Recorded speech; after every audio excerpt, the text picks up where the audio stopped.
Hey, my name is Jack Punkington, and I am the host of not only the radio live music podcast on Thursday, but I am also host of this. This is the Vexed Venue Monday Rig Rundown.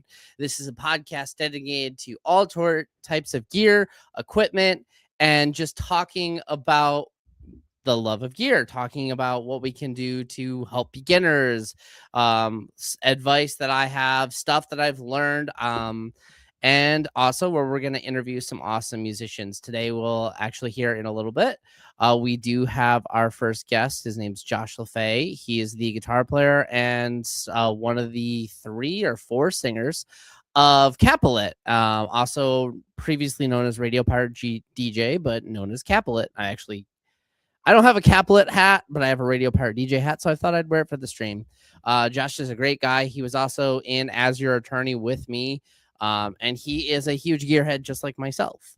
But before we get to that, I have just a little intro. I want to kind of give a rundown of who I am.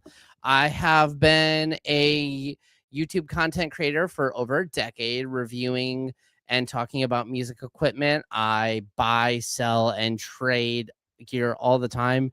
If you can think of a company, unless it's a extremely boutique company, there's a good chance I've at least owned something from that company. I've tried something out, I've sold, I've bought, and I've traded it. It's a passion of mine. I love being able to try all sorts of different equipment, because honestly, that's how you find out what your sound is. Everyone is has their own sound that they craft, and for me it's guitar, but for you it might be bagpipes, it might be banjos, it might be bass, it might be drums, it might be keyboard, it might be a soundboard, it might be a hurdy-gurdy. I don't know, but I want to see it.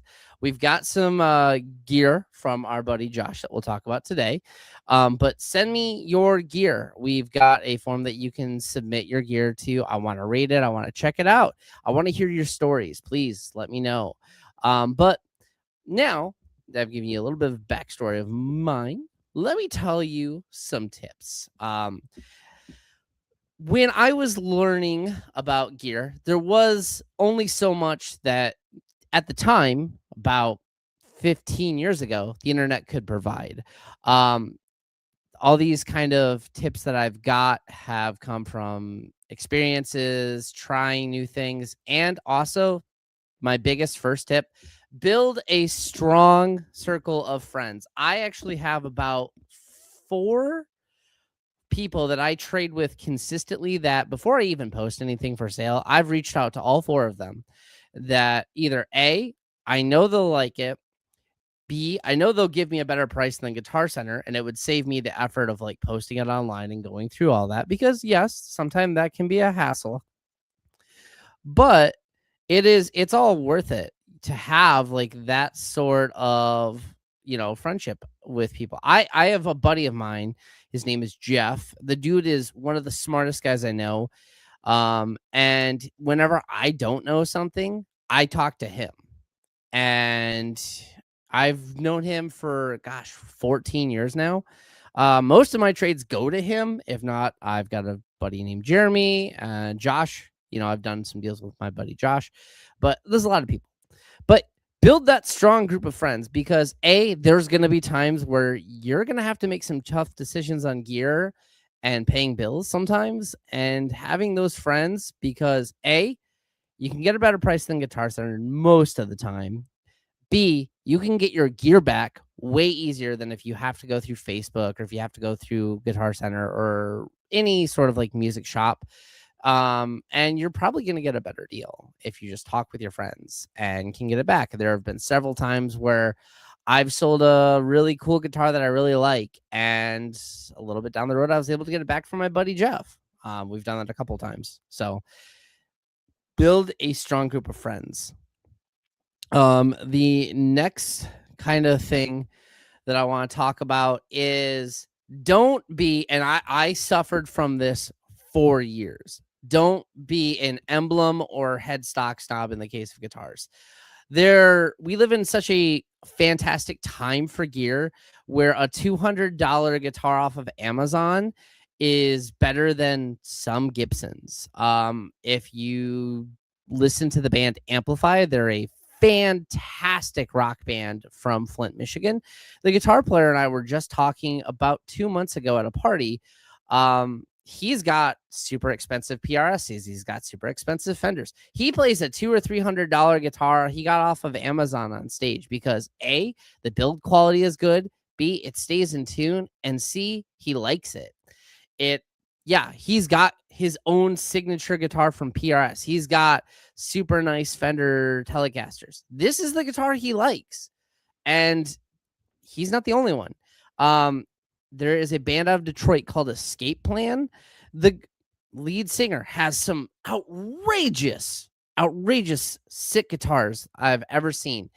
You know what he uses on stage? He uses a cheap Schecter or a cheap Jackson, and a Marshall MG head. And I've asked him, because he has nice equipment, why don't you ever take your nice stuff on the road?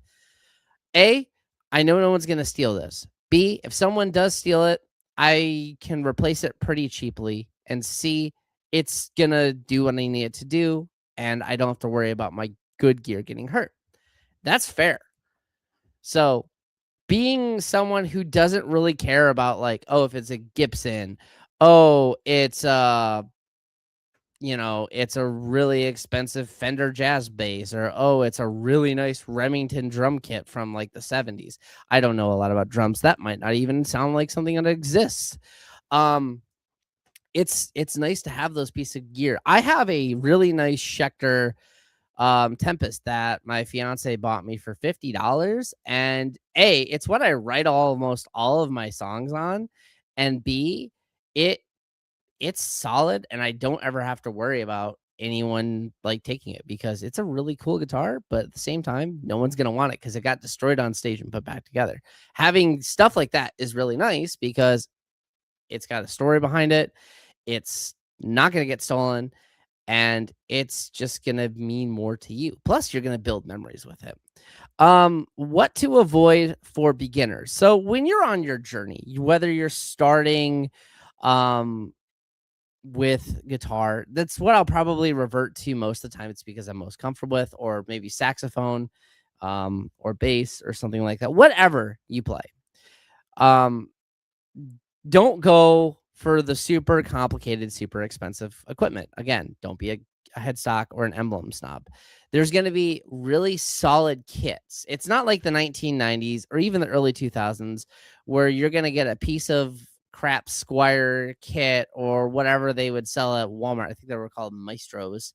And they're just going to, you're going to hate playing it.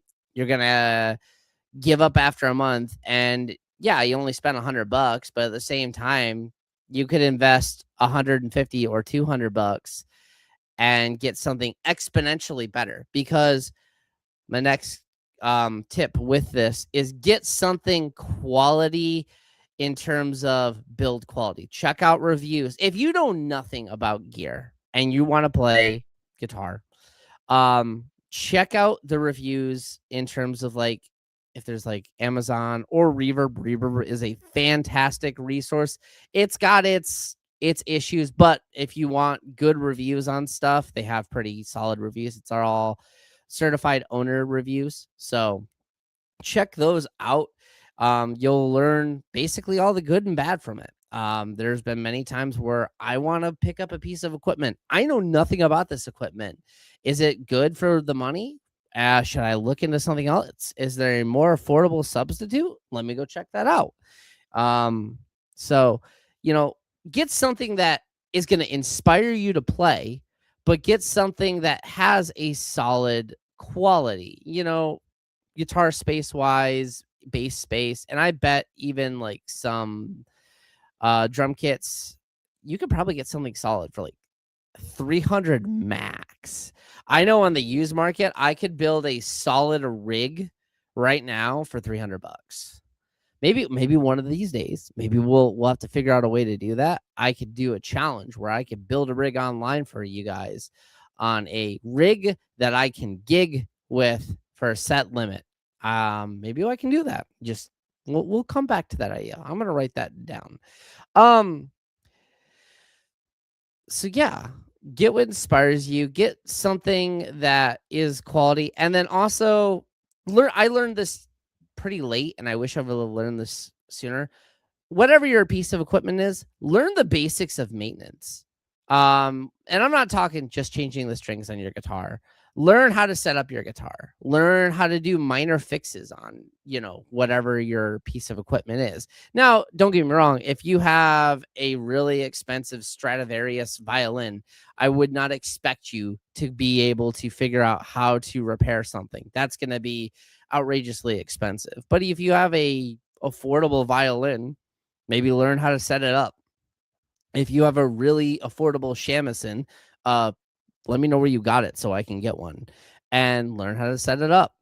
Like, I learned how to repair basics stuff on my guitar, do basic wiring about 3 years into my guitar journey, and it saved me a lot of money.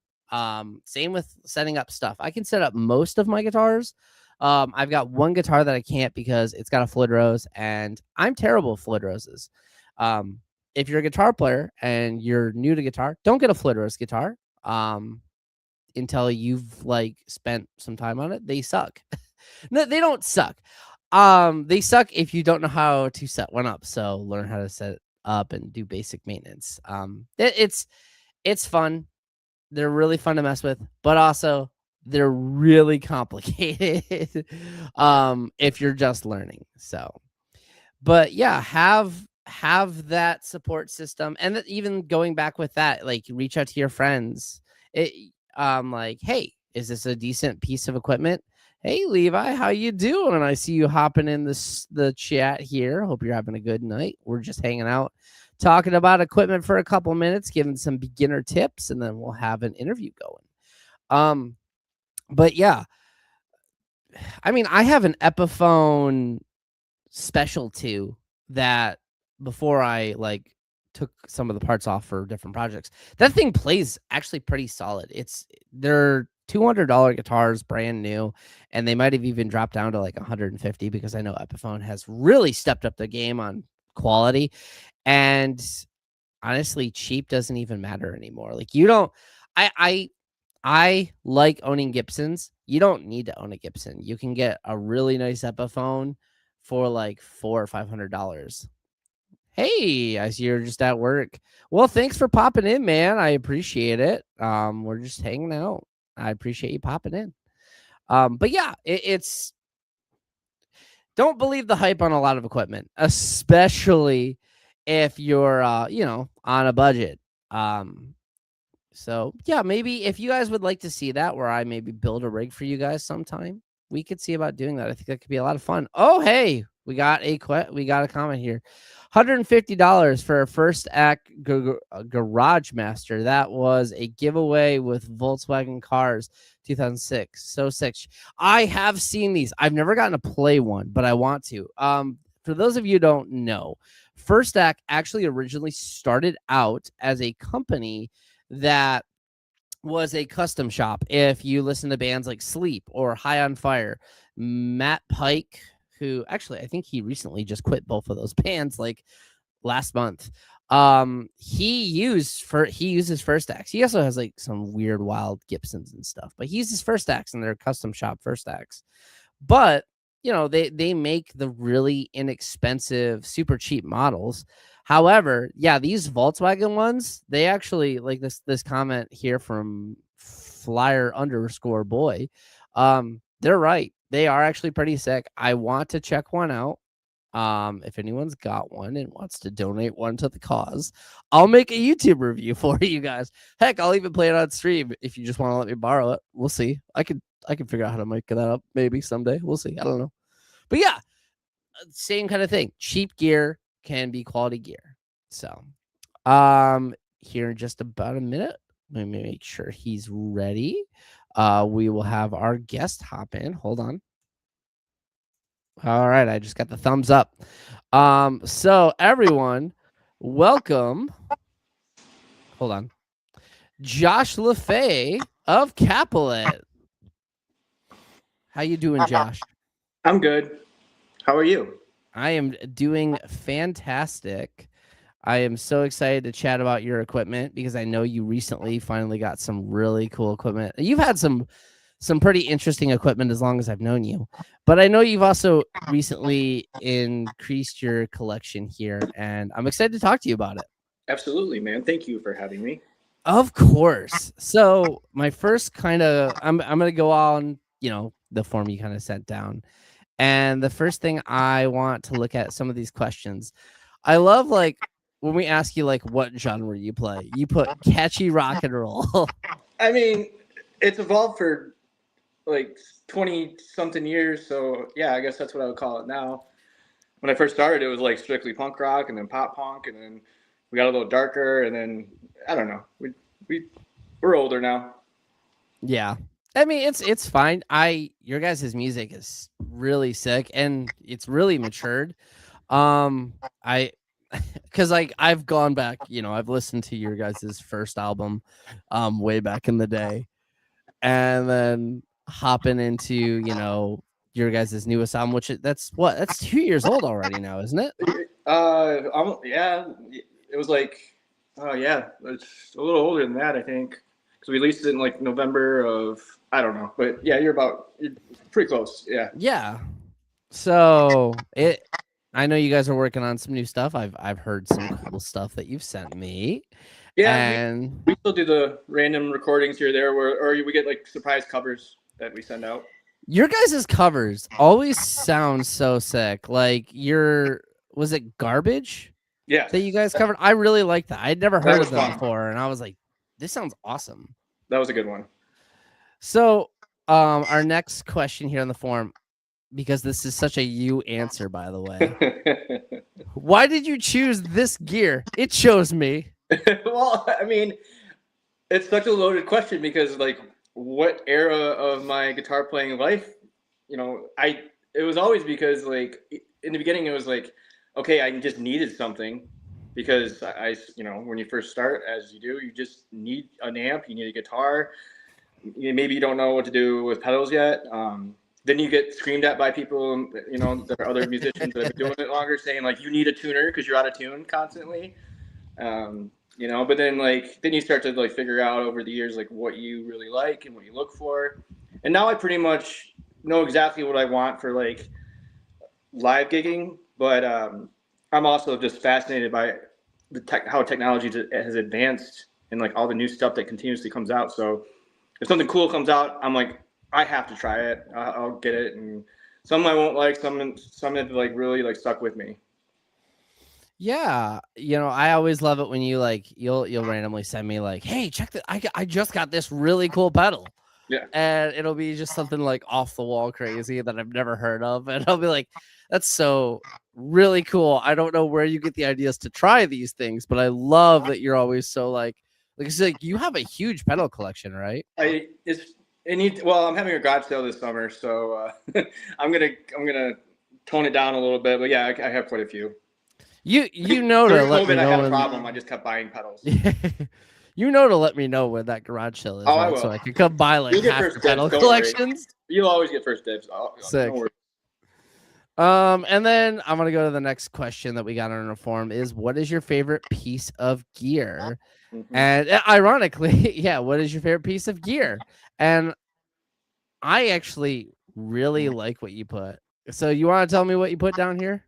I don't remember, but it's got to be like like my Gibson and then my Red Bear. That was pretty much what you put. Also like your Orange Crush is Yeah. the Oh other yeah. thing Well, you that's put. my yes, the Orange Crush because that's part of my whole like live gig thing. That thing is amazing for that. Dude, you've had that forever, and I don't think you've ever had a problem with it. Never, not one time. Knock on wood. Yeah, Um, right.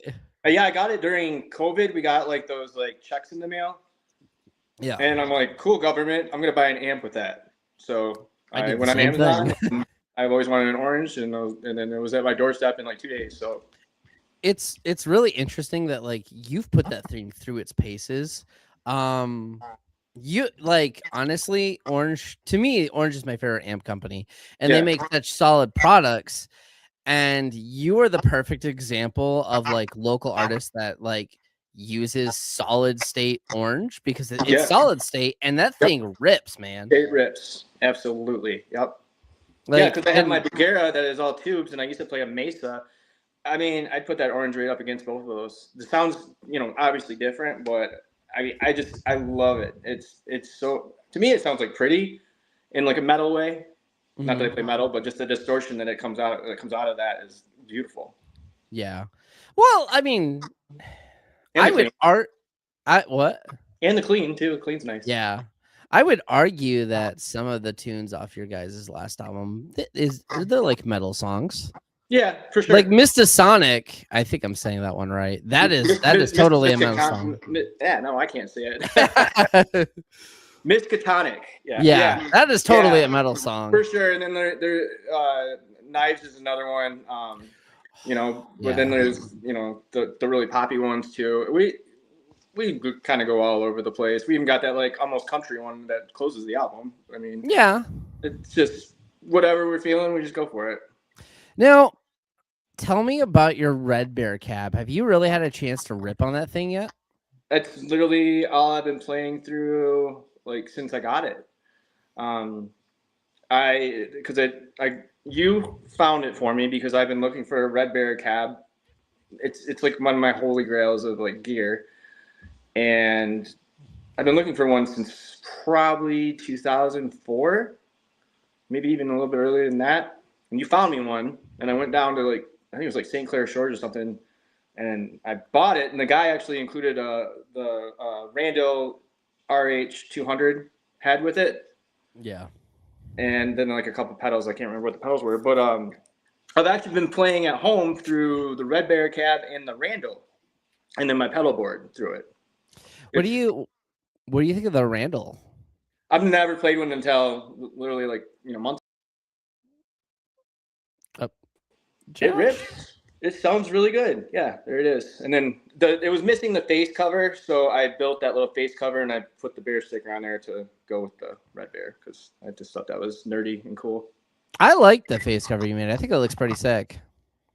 But yeah, I mean, like I said, I've never played a Randall before. I've seen them a few times, a lot back in the day, but I just never, I always gravitated to like Mesa. That was like my thing back in the day.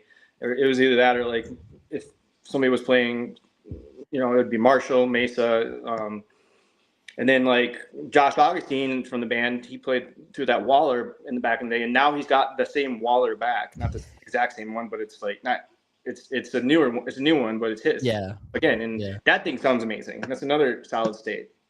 Yeah. I mean, solid state gets a lot of hate, and honestly, it's gotten better and better. And I mean, don't get me wrong, I am a diehard tube head, combo, tube amp kind of guy. Right.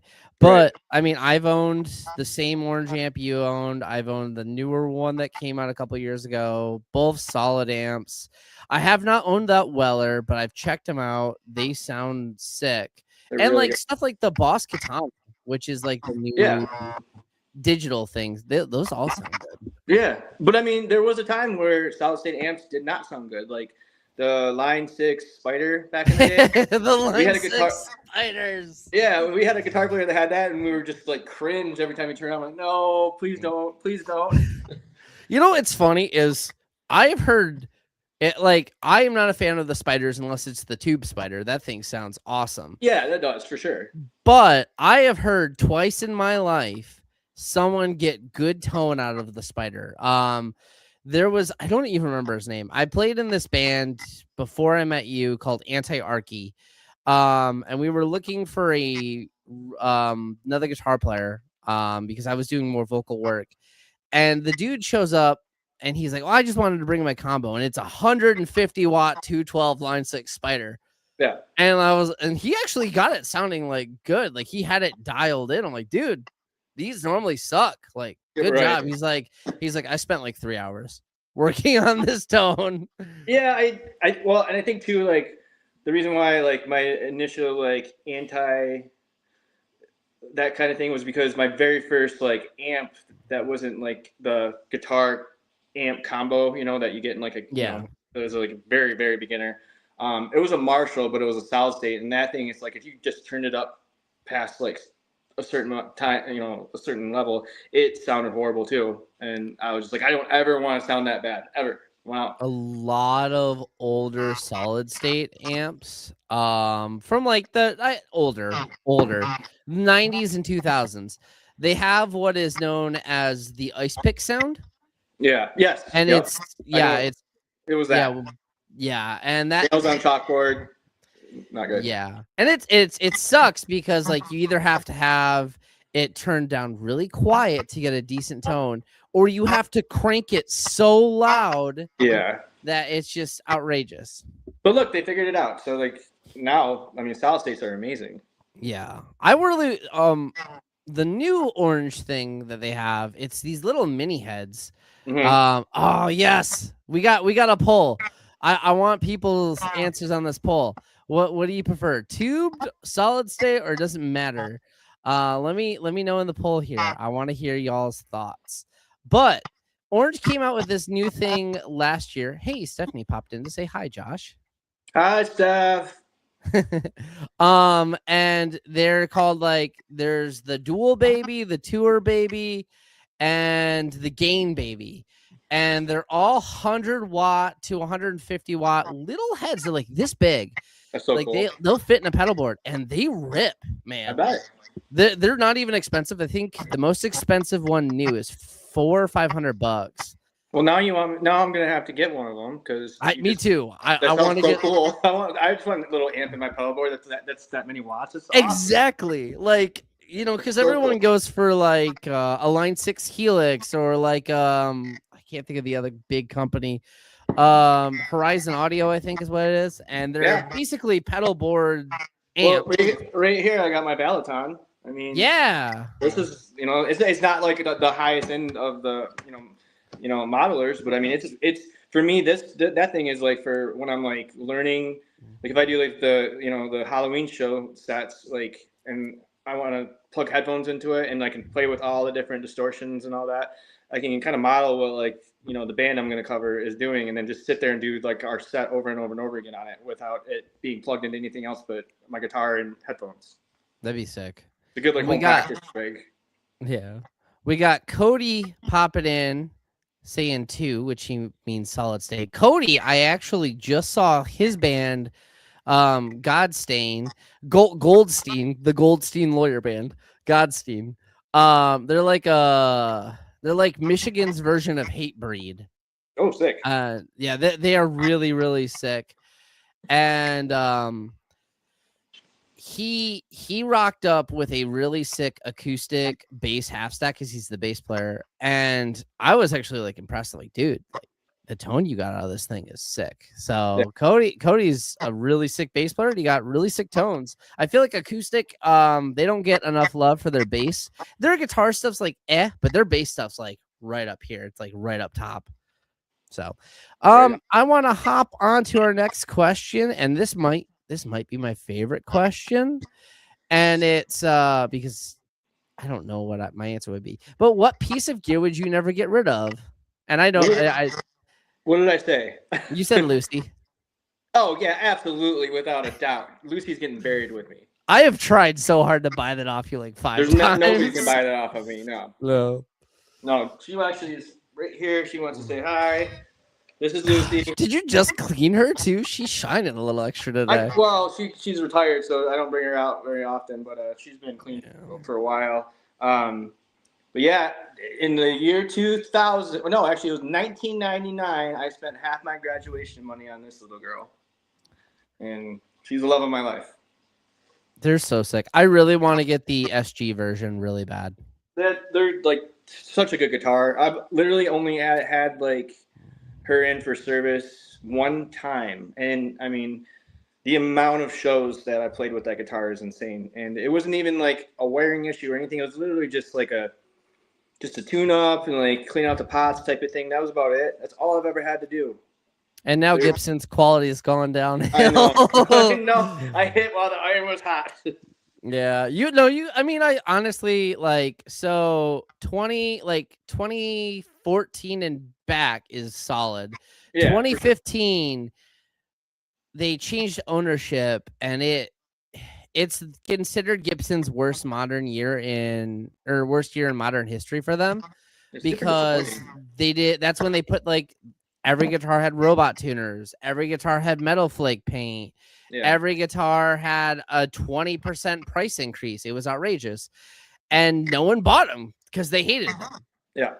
And then 2016, that's actually the year my Flying V is. They like went back to their old style and they have like a hybrid now where it's kind of a mix of both, but they're still too overpriced. Chris No, Cop hopping in here. Gibson name of the SG means solid standard guitar. Actually, I think it means solid guitar, but I could be wrong. I thought it was solid, but maybe it does mean standard guitar. The SG is a sick guitar though. yeah. Moving on. What is your next upgrade you're planning?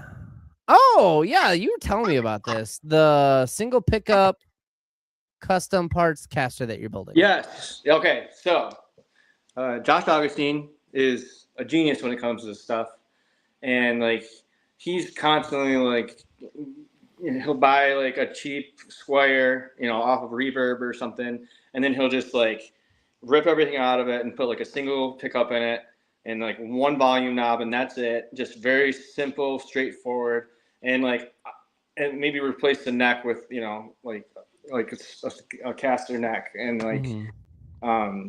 he built me a baritone, which is amazing. I love my baritone. And that was just started off as a Squire, and like we got a baritone neck and all that. But yeah, I've always wanted a Strat. I've never really had one, but now I'm like, okay, we can just build one for not very expensive. Like literally, probably the uh, whatever pickup I buy is going to be probably one of the more expensive parts of it because I have like the guard. They sell those guards that are don't have anything cut in them at all, so you can Yeah. just cut whatever. I got that. I got my locking, tuners. Everything's ready. So eventually, that's gonna be like my next like live player. What pickups are you thinking about putting in I that don't bad know. boy? I really don't know. I'm so far behind on like the pickup game because I've focused more on like amp sounds and pedals because also like with like my guitars that I have, I just haven't had to worry about it. So now is like where like it's like new to me. Like I'm just never had to. So Well, I'm 43 people. You could never stop learning about music stuff ever. what kind of sound are you thinking for your parts caster build? Like I could give you a couple ideas at least off the top of my head. I mean, like I don't want it to be like too metal, like I'm not trying to do that, but I mean, I love a good distortion, but I also want it to like if I want to play clean and I want it to be like real, pretty, but not too like twinkly or I don't want it to sound like too country. Um, Kind of a Swiss Army knife, I guess, would be the best way to Okay. put it. What I Um, would recommend you could do is pick up honestly for just like a Swiss Army standard style, pick up maybe a just a hot rod set for Seymour Duncan, which is that's yeah. like what Slash uses. But instead of just using regular pots, you can buy double pots, Hmm. and what they are is they're split pots, and so you could split the coils. So Okay, you'd have humbucker, and then you could split it to single coil. I gotcha. Yeah, I like that. So Now, that way like you have all in one. back in the day, everybody like way back in the day, like when Blink-182 first came out and they got popular, everybody was obsessed with the Invader. Everyone's still obsessed with the I Invader. know they still are, but like that was like everybody's like, oh, your guitar can't play unless it has an Invader in it. But Yeah. like this guitar though, this LTD, like it's one pickup, one knob, but it's more like the Gibson. And but this thing, I love this. I love what this does. This, by the way, everybody, this is Loki, Lucy's badass baby brother. I name all my guitars. I think most, not all guitarists, but most guitarists do. Um, And that you've had that. I remember when you got that. You've had that for a bit, and that Yep, thing rocks because you I haven't done love it. anything besides just maintenance, right? Yeah, for a while, like I fixed it, but like the input would get like came loose a little more than I liked it to. But I mean, everything else, like no messing with it. It's pretty cool. That's a Yeah. good guitar. That's a really good guitar. I want to get the Telecaster version they have of that. Those are Augie sweet had too. one. Yep, yep. So our next question on the forum we've got is what is one thing you'd like to change about your setup? And I'm actually very curious about your answer because you put a cool lighting mod. Now, what do you mean by that? Yeah, like okay. So I used to love when people built like rack mounts, like have like the rack mount amps, like with all the everything stacked in it, and like that used to be the thing, and people would have these awesome like lighting systems like coming through it. So and like they even might have like a fog machine, but I mean I wouldn't want that. But I don't know, Right. like maybe just like something that didn't obviously I wouldn't want anything to like mess with frequencies of anything because you got too much things going on that can happen. But I don't know, like the Randall, like if I could like backlight that, That you would know, be sick. or like and even have it like change colors a little bit, like that would be cool. Just something for me to nerd out too. I mean, You, just to make it look more like science fiction. yeah, Even you if there's could like some like random buy, like tubes like poking out that like look like they're doing something, but they're not. They're just lighting up. right. You can buy LED light strips Yeah, and put those in your amp. They won't mess with your amp as far as I yeah. know. There is a guitar player on YouTube. He does that for all of his amps. And I mean, the dude's had more equipment than I have, which is it takes a lot to do that. And he does that on all of his amps that he's used on stage. He's in like a metalcore band. I can't remember what the band's name is, but his name's like Ryan Hayes, I think. Okay, But yeah, I'll have to send you some of his links. But yeah, that's what he does, and it's a super simple thing. right.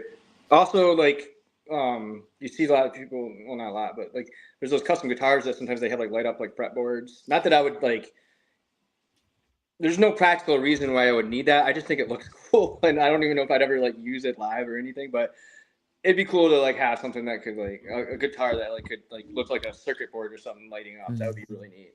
That would be so sick. I don't know like how you would go about doing that, but it I, would be outrageously expensive, but it would be so yeah, that's the cool. other thing. I'm probably not spending my money on something like that. But Yeah. I'm a visual person, so I'm like, okay, that just looks so cool.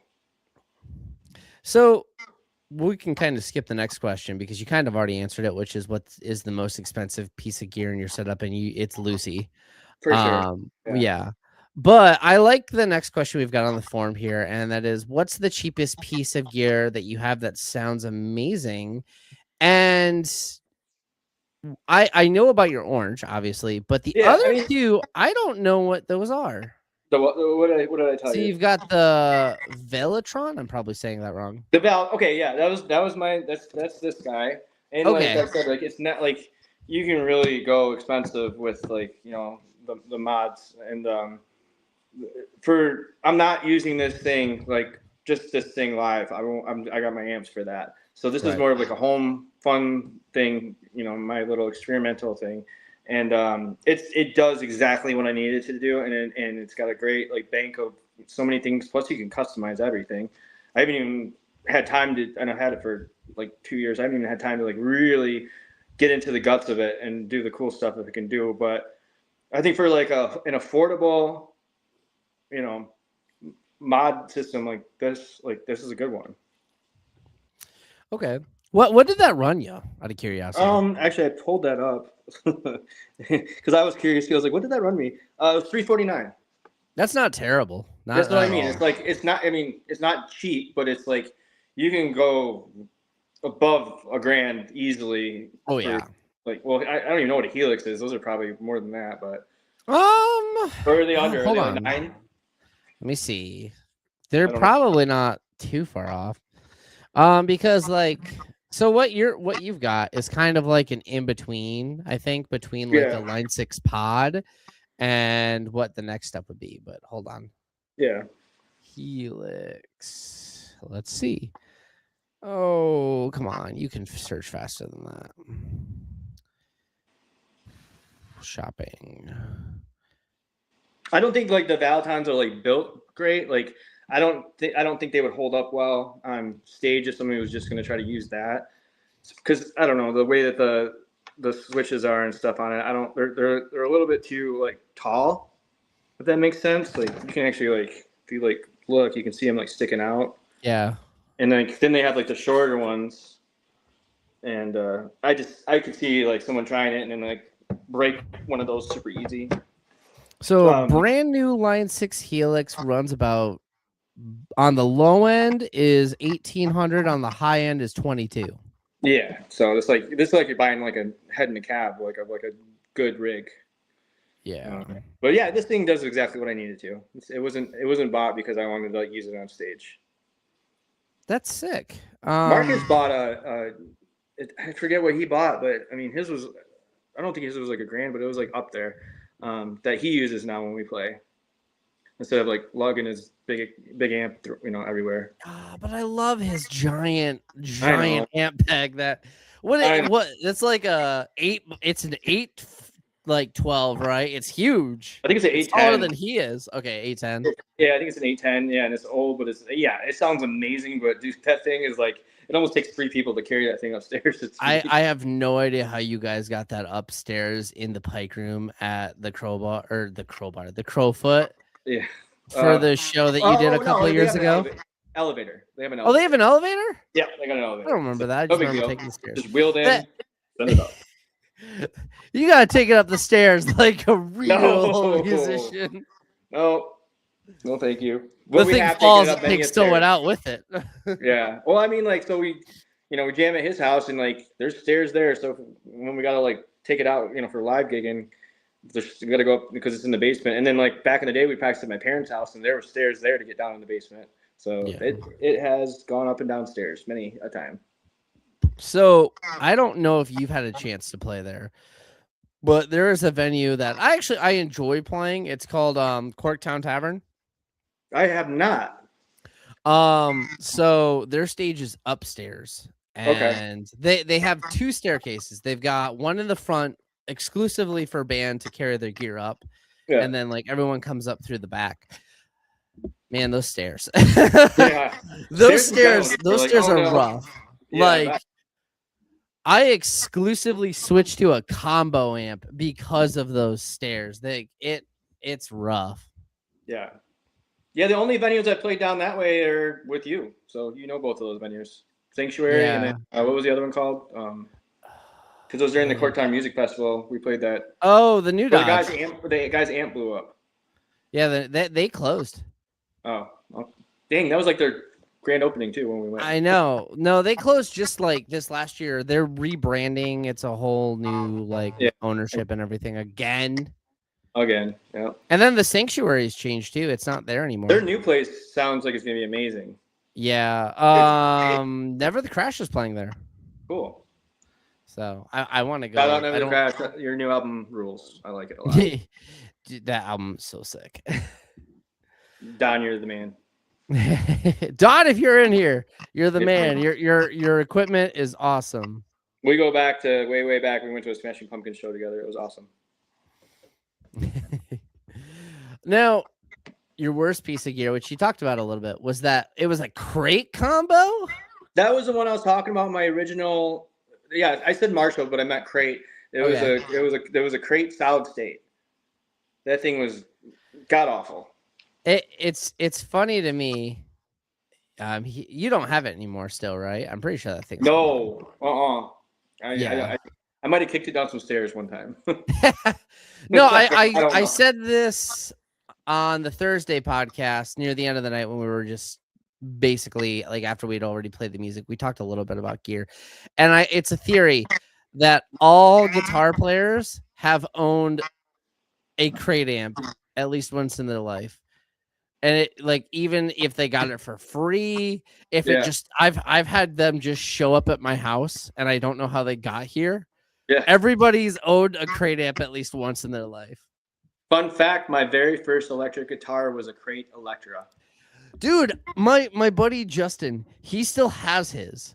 I technically still have mine. I still have the body and the neck, but I don't. I stripped it because I sanded it all down and all that. Mm-hmm. So it's just kind of like chilling, waiting for me to do something to it one day. Those are actually kind of rare now because they weren't like crazy high quality, like they weren't crazy good quality. But for some reason, there's like a cult following for them. Well, I went from that to my Gibson, so imagine my shock when what a jump, dude. Yeah. I was like, wait, what? This is how it's supposed to sound? Cool. To be fair, I went from an Ibanez Geo to a USA Fender Stratocaster, so yeah. I did the same that thing. feeling. You get it. So tell me a little bit like what you used on the album you guys did, like because like you've got a pretty like wide range of gear too that we haven't just touched on. Like you got a pretty sick Fender combo that like that thing's like it again, solid state but serviceable as all get out. Yeah, so like the Fender 212 that I used with the orange, I bought that off a guy like years and years and years ago, and I just thought like that with the orange had this vintage look. It sounded really awesome. Again, just tough as nails. I can take it anywhere, and it's just survives. And but like as far as like the album goes, we like tried to like mimic like how our amps sounded. At least like I did, and I mean Augie did too. But we also like were like, well, it's like we want this song to sound more, or we want our distortion to sound. Let's try this band or like try to get close to that because we're running Logic and all that fun stuff, and I mean we're playing the guitar through it, but then like the pedal stuff, it's like, well, I use these and these and these. I want these effects on like these parts. Okay, I was just curious because like I know like for me, for example, on the EP for Proper Acts, I used 4 different amps. Yeah, like every song has a different amp on that EP. Yeah, I mean, like when we were running down the list of like amp sounds and stuff, like I'd just be like, throw that one, and that one on there. That all sounds cool together. Let's just see how all this sounds. But like, there's the song on our album "Pimps and Sneakers" where like in like the pre-chorus it goes into this really crazy like synth, sound. But I played it live with this, which is one of my favorite pedals, the Psy 1, and it's just got this amazing like synthy bass, and just like it rumbles in your chest when you play it. And that was going to be one of our more like dancey songs, so I was like, well, I want people to feel that live, so like I have to run it through the synth. Right. It's a really good pedal. Tell me more about that. You've talked a little bit to me about just in like our personal time, but like tell me more about that new pedal you just got. Okay, so this is the Ghost Note Audio Swirls. I have just cracked the surface of this thing. So I got it because it's a really good chorus pedal, but it does so much more than that. It's got a pitch shifter that it can do. It's got a compressor, and then it's got like a tri-chorus. But they designed this based on, remember I was talking about like the old school like racks that people would build? Yeah. So they designed this to be like a rack from the 80s. So that people would have the chorus rack, the pitch shifter rack, the compressor rack. That's what this pedal is. And it's also got like stereo outputs and all that fun stuff, which like I eventually will get into that. But the chorus is just like so damn pretty on this. Like I love it. I love the sound, and eventually I'll get into like the pitch shifter stuff and like compression as well. But the really really cool thing about this company is there's a USB thing right here, and you can actually plug this in and download their other pedals, and they will send you a new faceplate that will fit over this, and that way it literally turns into a different pedal. That's cool. Yeah. So like they have like I didn't look at all of them, but there's like a reverb one, and then there's like a bit crusher like fuzz one. But like you literally can like download it in and like switch out a pedal, but like once you have the base of it, you can do that. So eventually I'm gonna have to try all that. But right now I was like, with like the state of my board and how I like my effects to go, I like having like chorus, reverb, delay. Always like at my fingers or toes, I guess, in this case. But yeah, this is a very cool pedal. It's really well built. Love the design of it. Even like I had to bring out the box. So it's like the box is even kind of cool. Like Ooh, I like got, the gold trimming on that thing. got the like That's sick. magnetic flip and all that. Like I was like, okay, this company is legit. But I think they're in England or something. So it took me like 3 weeks or something to get it. I But I was always love watching it. demos and I was like, that's really cool. I always love it when like pedal companies put a little extra effort into their boxes. I Yeah, had it's great. a Electro Harmonics Billy Corgan Big Muff. Oh, cool. And when I opened the box, it says like Smashing Pumpkins on one side of the box, and then you open it and it says pumpkin pie. That's so cool. Yeah. Electro Harmonics is a good. I've had quite a few pedals from that company for sure. I actually hold on. Where is it? Right next to me. I have one right now. It's an Electro Harmonics bass Big Muff that Luke is letting me borrow. Oh, that's cool. Actually it sounds really cool. It has a little bit more of a dynamic range compared to like a normal like Big Muff. It's cutting out because I've got a green screen going right now and it's a green pedal. But it's if you want a different like range, but you still want the Big Muff sound, these are really cool to check out. And they just came out with a newer one. So these are actually a little bit more cheaper right now. That's really cool. So there's a couple questions that I actually don't have on the forum right now, but I have just in my mind bank. And one question is from my buddy Patrick out of the band Clean. And what up, Patrick? He came up with this, and you actually don't really have issues that often when it comes to being on shows. But what is like the biggest gear malfunction you had on a show, and how did you recover? Probably like we were playing this show out, and I think it was South Haven at this bar, and we arrived there. It was like dark because it's like the west side of the state, and I had my Mesa, so I had Mesa Boogie triple rectifier and I had my Mesa 412 cab, and we had to park across the street. And I don't know why. I think it was in a rush or something. So I had the hat on the cab. Don't ever make this mistake. I made this mistake. So I know. I think I know where this is going. You know where this is going. And I think Marcus was helping me, and like we're getting across. We're going slow, but it's dark. We didn't see the little dip in the road. It went down a little dip, and we hear ka-ding, and a tube popped out of the top of my Mesa. Out. I don't know how it did either because there was it wasn't exactly like easy to access these tubes, but it shattered right in front of us. Oh no! So then I ended up having to use like a really bad solid state amp at the show, and I was so mad. So that was probably like the worst one, but like just in general, it's like I'll have all my stuff organized, like especially my pedals because there's lots of cables going everywhere, and like something will come loose, and then like we're right about to play, and I'm like, crap, like what's going on? Why is my stuff not working? And I think a lot of people can relate to this. And like you're going through, and finally like you just see the one little thing that's like barely out of the input. And you're like, oh, yeah, you little crap. Like that's it. And you put it in there. Okay, I'm good. Your pedal board is insane. I think we've got a picture of it here. Hold on. Give me a second. Yeah, I kind of grabbed all my stuff off of it. Not all of it, but most of it off of it too, so I could like individualize and show. But yeah, you're fine. Hold on. Yeah, one of the pedals I didn't actually tell you that I didn't have it on there at the time, but I always do. Mm-hmm. The Claura Outlast. Okay. Or Everlast. I'm sorry. It's a delay. I ended up getting that off of like Amazon. It's like $119, I want to say. So it's mid-level, but I found that thing is like I can really push the delay on it, and it doesn't like lose the tone of what you're doing. Because sometimes I feel like delay pedals can get lost in like what you're doing. This thing really almost like tightens up, and it still has that awesome delay effect to it. So I was really happy that I just randomly was like, oh, that looks cool. I'm gonna try that. Do me a favor and send me the link of that when you've got time, because I'm looking for a solid delay pedal, and that's always the problem I have with them. Ooh, that looks cool. Yeah, this is a good one. Yeah, because every time I get like a delay, like either A, it gets too like crazy. Yeah.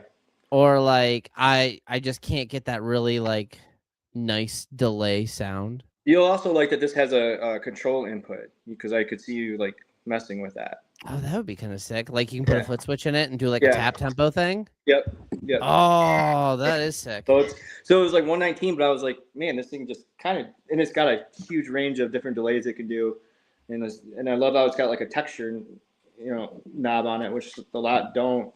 Yeah, it's a really solid delay pedal. I'm like, I just stumbled on that one.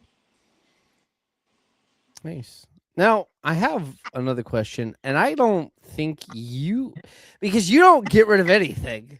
I was going to ask you, like, what is the piece of gear that you regret selling that you still wish you had? I feel like I don't know. Like, oh, actually, yeah. I just didn't think of it at the time. So I used to have a bass guitar. It was by a company called Ocean. Ooh. And it was like a dark stained bass. It kind of like had like the wavy, body to it, and it had like racing lines. It looked a little bit like a Rickenbacker, but not like boxy. And then like the volume knobs and the tone knobs, they were like metal, but then it had these like cool like Saturn like rings of rubber, like two on each. And the thing sounded amazing, and it looked so cool.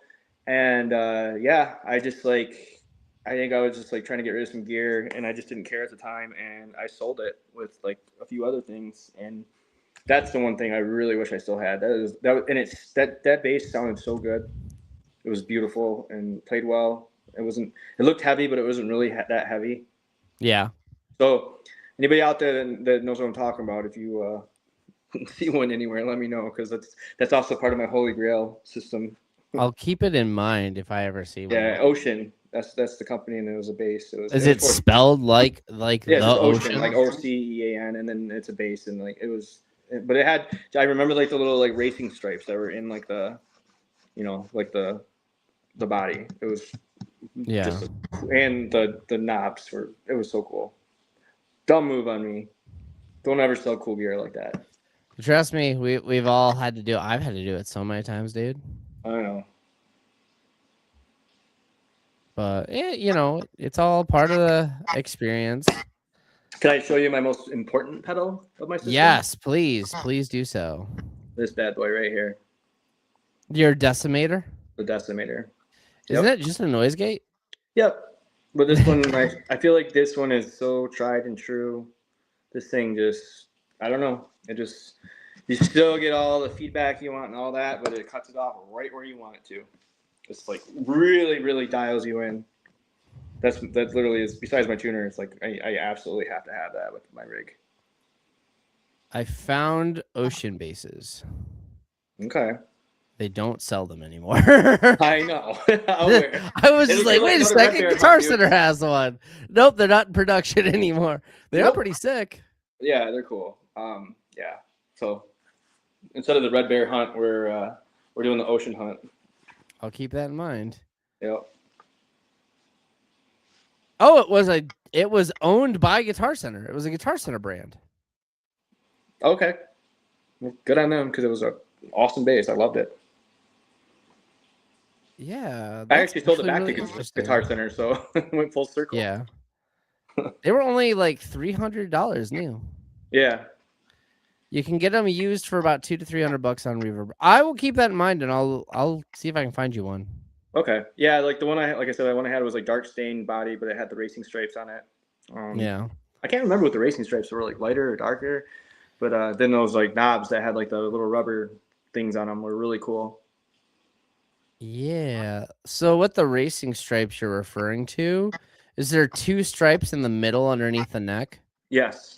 What that is it's a no, and it was down on the body too, though. It came out like where the pickup is, and it went down on the body. I found one for sale for $250 right now. Sold. And $70 for shipping. Yep, I'll send it to you. It's in Milwaukee. Thank you. Heck yeah. But no, what those are is, so the way that the guitar is constructed, you've got one big piece on this side and one big piece on this side for the body. Yeah. And then the neck goes all the way from it's all one big piece, but That's the super different, cool. yeah, the different racing stripes are two like little pieces of wood that they've glued in. Yeah, that's More cool. than, yeah. That's like a really neat, just like just as like craftsmanship. I think that's really cool.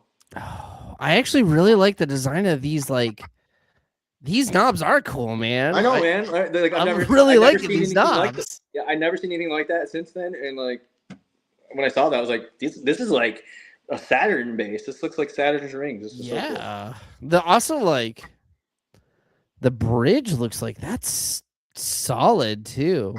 Yeah, it was. I remember because like, I was like, I didn't spend a lot of money on it, but like when because I was trying to learn like bass at the time. This was way back early 2000s, and I'm like, this thing sounds so good. And then like other bass players saw it, and they're like, oh, what is that? And then they played it, and like, this is a great bass. Right. Hold on just a second. You're good. I am actually working on sending this to you because I want you to look at it and tell me if this is like pretty much it's a little bit lighter, so the Yeah, finish might not be I'm just quite going off right. of what's like in my head from like over 15. Oh, actually more than that, like 18 years ago. So like, Yeah. but yeah. But yeah, that was the one I regretted for sure. Trying to think. I mean, I regretted my Mesa for a while, but at the same time, it's like I just didn't need that. It was awesome while I had it. I mean, it really was, and it did it great work. That one band that you guys played with at Tenacity. Um, Oh, they were Slumlord Radio? the last band, right? Yeah. Yeah, Yeah, Tommy's got a really sick yeah, Mesa. his Mesa setup was awesome, and I'm like, I remember that. That's why I liked it. It's because it's so good. Yeah. Like they sound awesome. They're just really expensive. They tell me about it. I know. I remember.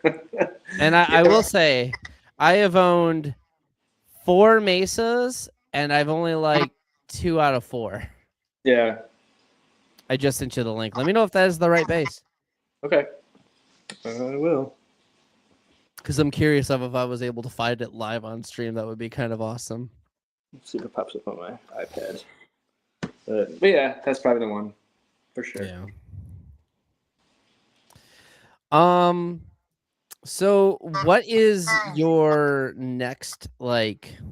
I know like you want to work on upgrading your parts caster that you're working on. Yeah, but I haven't like, even like really started working on that. I got to get like I have like the pick guard and I have just the locking tuners and all that. Are you putting a Floyd Rose on it? What's that? Are you gonna put a Floyd on it, or are you just doing like a No, hardtail? well, no. I think I'm just gonna stick with like the regular, like no, because like I have my Jackson with the Floyd on it, and like that's enough Floyd for me. If that makes sense. Everyone only needs one Floyd Rose guitar. Like, I love my Jackson. Literally, like if I played that style of music all the time, I would be totally stoked with just playing on that guitar because that thing is ridiculously cool. But no, I don't think I need it on that one. I want it simplified. It's going to be simplified, the whole thing. So, have you seen? I know you're not a big social media dude, but you might have seen it just on like YouTube ads. Have you seen this new guitar? It's this whole new gear thing, and I want to pick one up. They're not expensive. It's called the Xmari guitar. mm-mm. So it's this whole thing that they're doing now, and it's kind of funny because what they're essentially doing is revisiting a lot of 80s style innovations that were really big in the 80s that didn't go anywhere. It's basically a Stratocaster style body. Okay. That you can buy. It's a guitar. And they're actually pretty solidly built. I think you're gonna definitely need a setup with them, but on the volume knob, you can press it down, and instead of like coil tapping, it goes from like a clean setting to an acoustic setting to a crunch setting to a high distortion setting. So it's like you have a foot switch on your volume knob? It's like you have an effects pedal built into your guitar. That's cool. Yeah, I kind of want one of those now. Thanks, dude. You're just like selling me gear right now. I know, right? It also in the guitar has a headphone jack, so you can plug your headphones straight into the guitar. Cool. And it's sick. Now how do they sound live? I don't know. Well, you know what? I don't know about live, but I have there's a couple of videos like, I mean everyone's trying to sell everything. But there is one dude on TikTok that I follow. I might try to get him on the stream because he actually like we've talked before. Super nice dude, and he's got one and they sound pretty sick. Like he got it sounding pretty good. Okay. I mean, not that I would ever want to use one said live, but you never know. It would be cool if like you're just busking. Oh yeah, for sure. Like if you're busking and doing like a loop pedal thing, I think that would be sick. But in a live band situation, or at like, I think what the big deal is for like is like if you're traveling, Yeah, and you just want to practice at like a hotel room,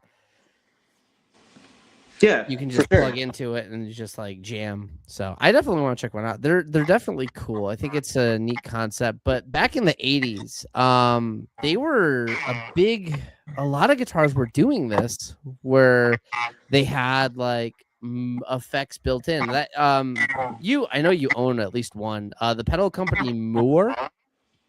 Yeah, Moore. Yeah. That's how they got their start. I think I have like a.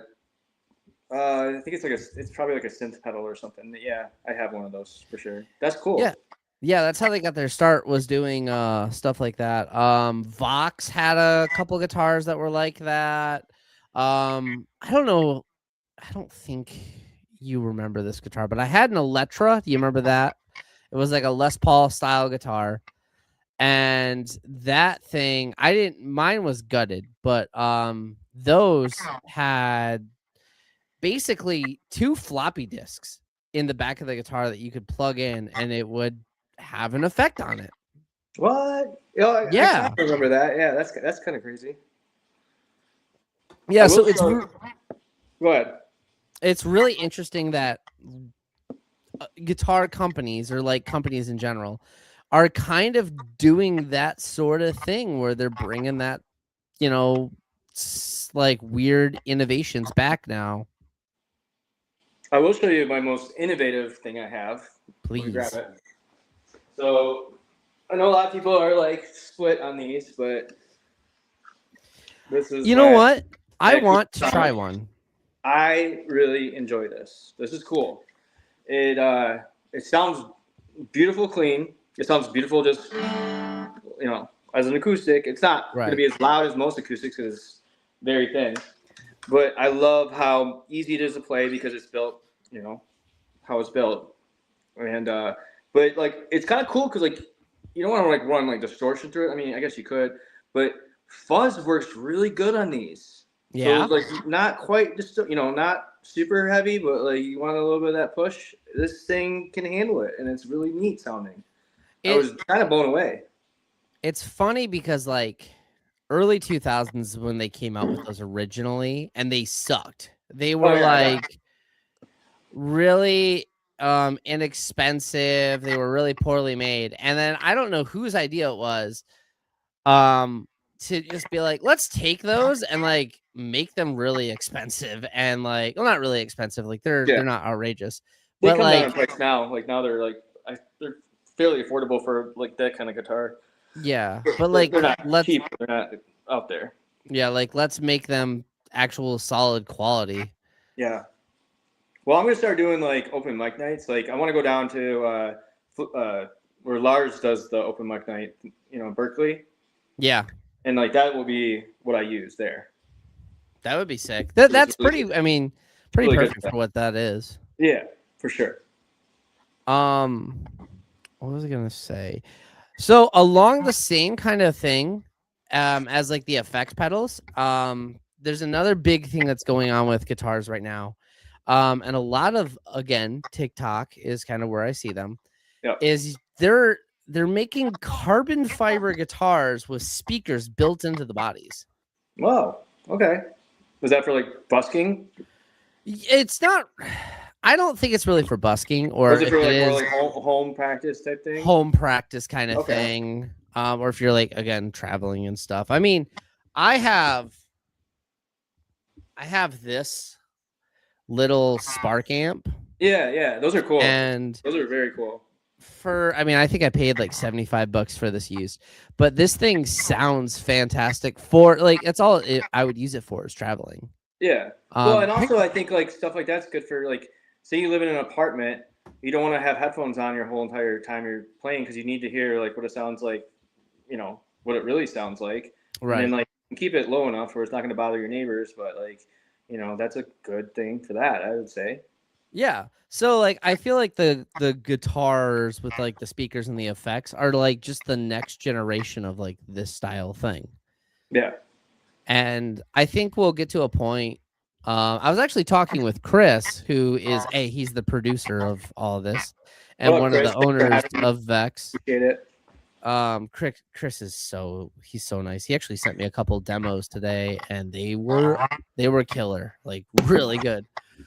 Anyway, he was telling me about how like, in the next, I think it's like he said like 10 years, he's like, you're not gonna see any amps No. at venues. It's all gonna be digital and stuff. And I'm like, but my little heart needs to hear my amp blow the air at me. Yeah, that's the same thing. So we like last few shows we've played, we've been seeing that, and like like I said, Marcus just got that one, so like he's not actually like pushing air. I forget what band it was, but like they're like bringing up these cabs, and like, oh, sweet cab, and then like they're like, look at the back, and there's like nothing in it, and I'm like, Yeah. wait, what? And they're like, yeah, we're just running it through like a helix or whatever. I'm like, oh, cool. So it's just like aesthetics. He's like, yeah, it's just so it like looks cool. I'm like, I get it. But yeah, and then like I've had a sound guy come up to me and he's like literally just like setting me up and everything, and he's like whispers in my ear. He's like, "Thank God you're using a real amp." Yeah. I mean, but like the others sound good too. But it's just I don't change think it's that they sound bad. I think that like depending on the venue, that's a big a thing. big deal. Yes. Some venues are equipped for it, and other venues just are not, and it's a Yeah. nightmare. And it can add like if the venue is like wrong for it, it can add literally like an envelope of like emptiness, which is almost like it's there, but you don't know it's there. You just know like something's like different. Yeah. I don't know if maybe it's because like I play and I hear maybe a different way. Maybe like people that just are like casual like concert goers would have no idea. But I don't know. There's just like I think it's the air thing really. Like that's the big. They need to make something that goes along with these mods that does the air thing. Yeah. I agree with you on that. Just to kind of mimic the feel. Yeah. But so there's a band, and actually the singer of the band is my next host next week. Her name's Jessica. The band's called Tribe 989. Okay. They are an amazing band. Like they're like the next just like solid rock band from Oh yeah. Michigan. Like I mean, they're going on tour next month. Um and they just straight use everything digital, and they have it down to a science that's so like bam bam bam bam bam. Yeah, for sure. And it sounds good. You just got to make sure you have the right sound guy, cuz like in certain there have been sound guys that just don't care and they'll just turn your guitar down. Yeah, for Cuz you sure. don't at that point you can't control it. Yeah. And that's a big downside, I think. I mean, there's probably ways around it. I don't use one, so I don't know. Yeah. But they both I don't know about Cassie, who is the bass player, but Sean and Steven, who are the two guitar players, they both use line 6 pods, Mm-hmm. which is a little bit on the older side, and they still sound fantastic. It works. It works. Yeah. No, it's very solid. They're like I said, their whole setup with their in-ears. That's something you guys have. You guys have started Yeah. using in-ears, So right? and I remember when there was a big pushback against in-ears. They're like, "Well, you're cheating." It's like, well, depends on what do you mean by that? Like, because like, okay, like, I wanted to clearly hear like when me and Marcus and Josh are doing 3-part harmonies. Mm-hmm. We can kind of depend on the monitors, but I mean, we're moving. We're all moving and all doing different things because that's kind of like our deal. With these monitors, I can still hear what they're doing, while maybe I'm not doing something or it's like a cue. And then also like some bridges now that we do, like we have orchestration in it. Like we can't hire a violin player to come up and all Right. that. But that stuff's pumping out through the house. And if it's just violins and then you got like a cool like techno beat going down, I need to hear that so I'm cued to when like I need to come up with my next guitar part that's like synced up. Like, but we knew that going into recording that that's how it had to be. So I mean, but that's like that's how the song developed. I mean, that's the whole story of the song. So it has to be there. But I remember even before that, there was like early 2000s, people were like pushing back against click tracks. You know, people like playing along to a click, like, that doesn't sound natural or anything like that. And which, like, it can go, in my opinion, it can go either way. I have played with drummers that literally do, like, they could just play and they just sound amazing no matter what they do, and I just follow. And then I've had drummers that, like, really want to be, like, mathematical in that stuff and really jump in between that click, and they have to hear that, in between to get into their groove. Like, it just depends on the person. So I think with, like, the digital stuff, like, there's going to be pushback, and then it's going to become more mainstream, and then, like, there'll be other things. It just all kind of, that's just the way it's always worked, I guess. I think it's interesting because like that's one thing that I personally want to stick with just having my amps. Yeah. But I would like to invest in in-ears because I would love to be able to hear everything in my ear.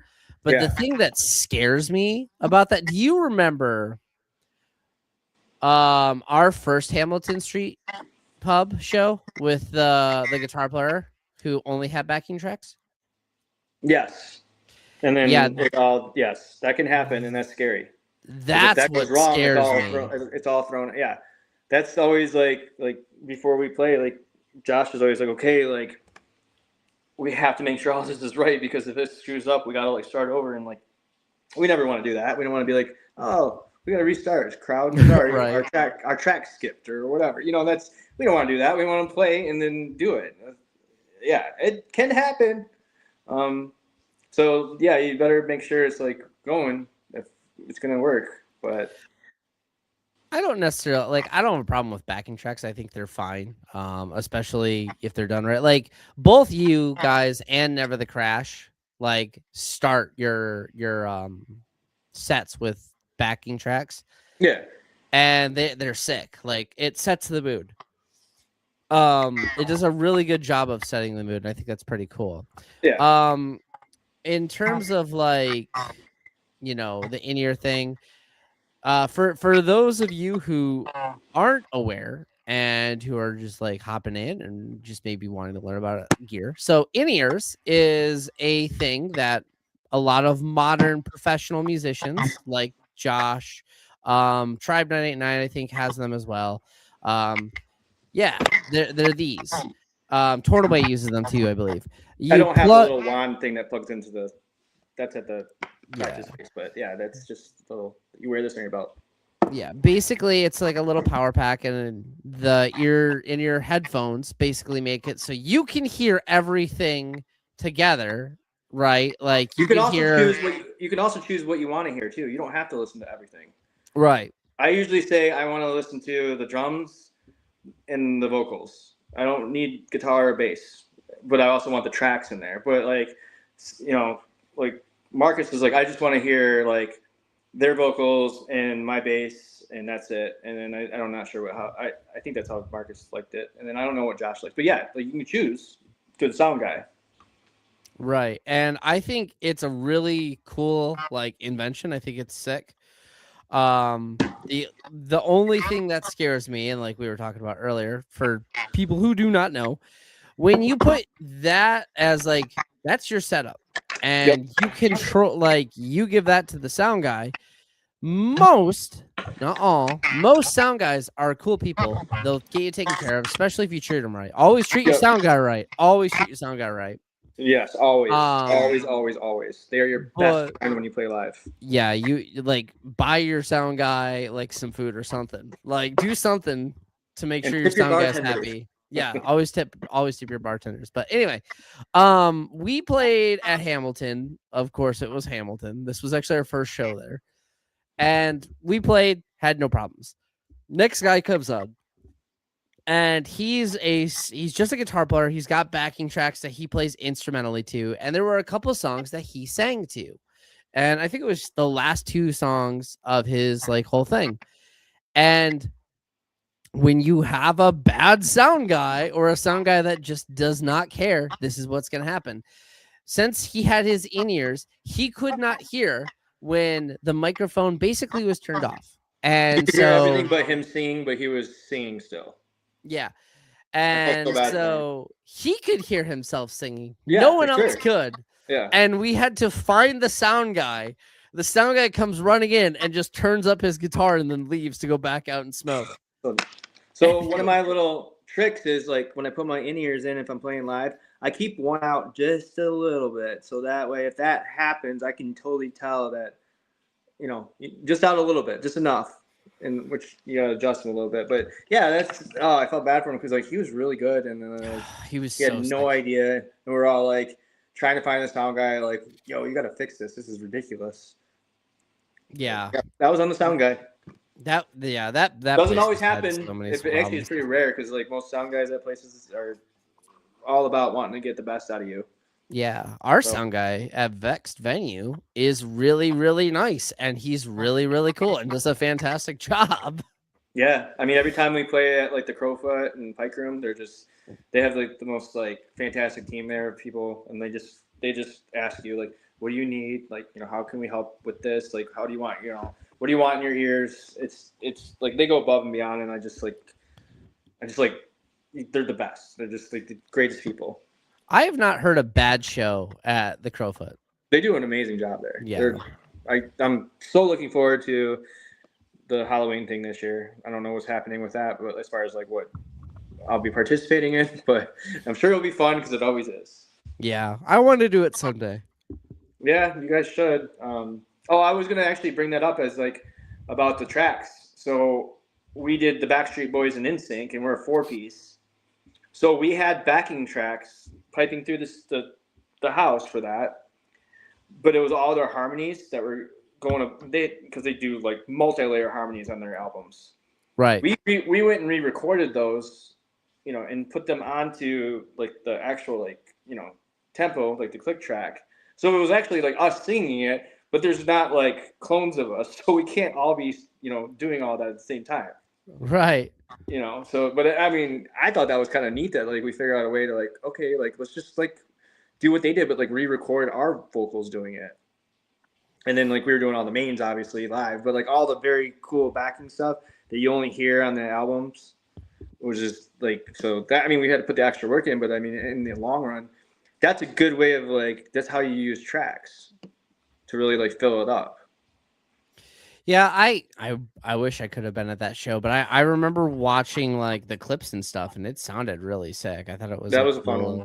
It was a cool like idea that you guys did, where you're like, let's do half one band, half the other.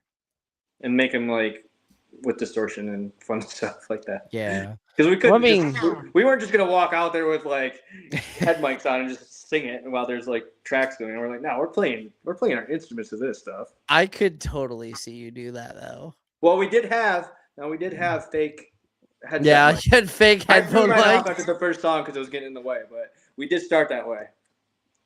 Because you gotta look the part a little bit. Yeah. Yeah. So another question I've been kind of thinking: what is a piece of gear that you've seen at a show? And it doesn't have to be something like a show you've played, just one that you've been to or anything that you see and like you're like, oh, I need to find out what that is. Like, I want to try that. That looks really sick. Well, I always, first of all, when I go to shows or watch any bands play, if they have pedals of any kind, I always go up to the stage either while they're sitting up or when they're taking down and like look at what they're playing through. Because I am always on the lookout for, oh, what's that?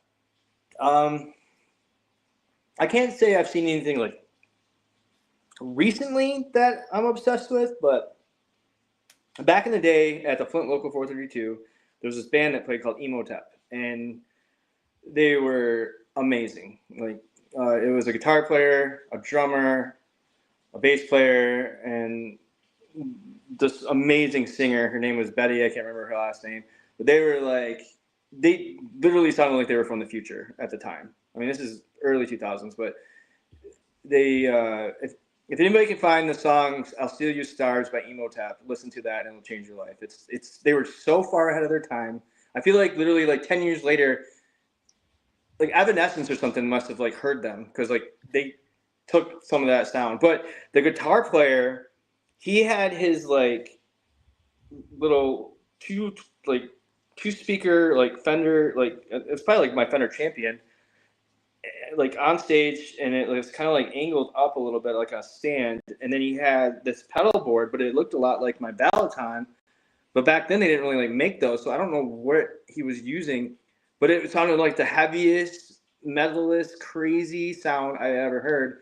And that's why I said, I was like, they must have just been time travelers there from the future, because I don't know what it was to this day, and I don't even know if anybody like. I'd have to go and like find people from the local from back then that were like running sound and all that and see if they remembered. But I just remember being in awe, and I had no idea about pedals and all that stuff back then. I just wasn't that knowledgeable about it yet. But I haven't. I think because everything's so like in our face now with social media, or you can just find anything at any time. And if there is anything new hype, like you talk about those guitars, it's on TikTok or whatever. So I haven't like recently seen something that's just been like, whoa, what is that? Okay. Although I did see this guy on YouTube that he built a guitar that it rotates and it's got like, I don't know. I saw that too. You see that? And I mean, I saw that. So even he said it's like so impractical, and he like went to like New York. He made and, it for the thumbnail. Yeah, but like it was like innovations like that. I'm always excited about because one day some stuff like my fantasy is like when are they going to be coming up with like an anti-gravity guitar? You don't need a strap for it. It just like you just like put your hands on and it comes up into your arms, but like it doesn't feel like you're like feeling it. Like we need an anti-gravity guitar. Well, so there is a strap company. It's not an anti-gravity guitar yet, but it's a strap company that basically has it so your guitar kind of clips on like a belt buckle. Yeah, I think I've seen that. It's free moving. Yeah, that's pretty cool. Yeah. Is it like is it like ZZ Top style? Yeah. Yeah, so you can spin it. Yeah. Yeah. No, I don't know. I haven't seen anything because I'm always like looking on YouTube for like demos and stuff, and like I got that like the Boss like pitch shifter, the big pedal one, and like that thing's cool, but that in my opinion has a lot of issues. Like if you miss on your pedal just a little bit, your pitch is like off, and if you're trying to do that live, it's like that's why I was like, I can't do it. I gotta take it off because like this is what I need for that. But. It's funny that you bring that pedal up, the synth one that you were just showing. Yeah. There is it's another TikToker, but this is like 4 years ago now. He was doing a video talking about if you want Tom Morello style like sounds without having a whammy pedal, pretty much what you have. He's like, this is what you need to get. Yeah, this can kind of mimic that, but that Boss one can kind of do it too. Yeah. Or you could just try to recreate like with his old pedals that way he did. Yeah, I mean, you can buy a Digitech whammy. They still make them. But they're actually just big and outrageous. You because you brought up Tom Morello and you were talking about that guitar I want to build. Kill switch. I want a kill switch so I can do the No, what type of kill switch are you thinking? There's two types. I just want a button down by somewhere where I can just while I'm playing like like how AFI had it, because Augie had that for our set of AFI, and like I was like, that's so dope. I want one of those. That's so cool. Buckethead is the one that like pretty much made that famous, because what he did is the button is from an arcade machine.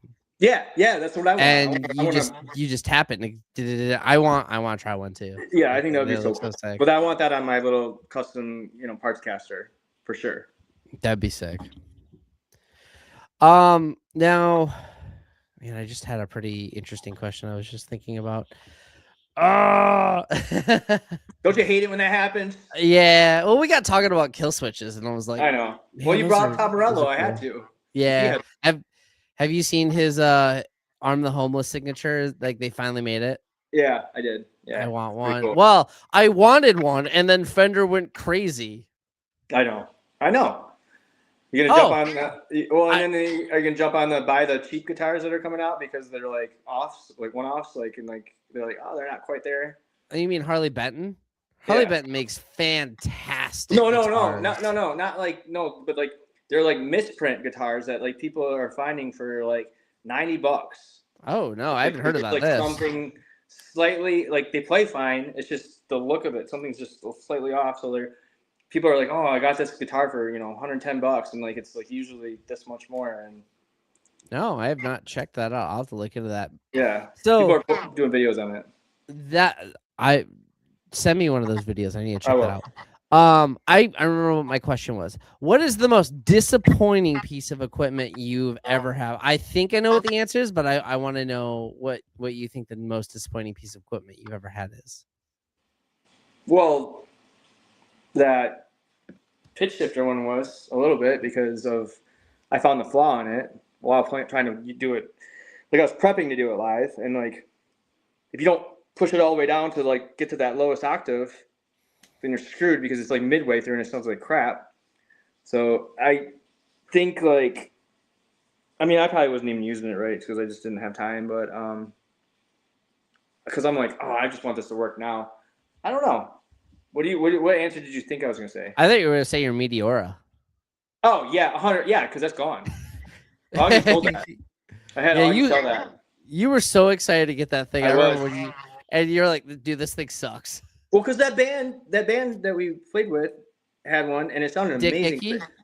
Yeah, but like he did run it through a lot of pedals, but like I was like, that's so cool looking. It sounds great. And when I got it, and I was just running through all my stuff, and like in every different way, and I'm like, this just ain't doing it for me. What in the world? I mean, it looks so cool, but I'm like, no, I'm out. Have you noticed how people no longer use them?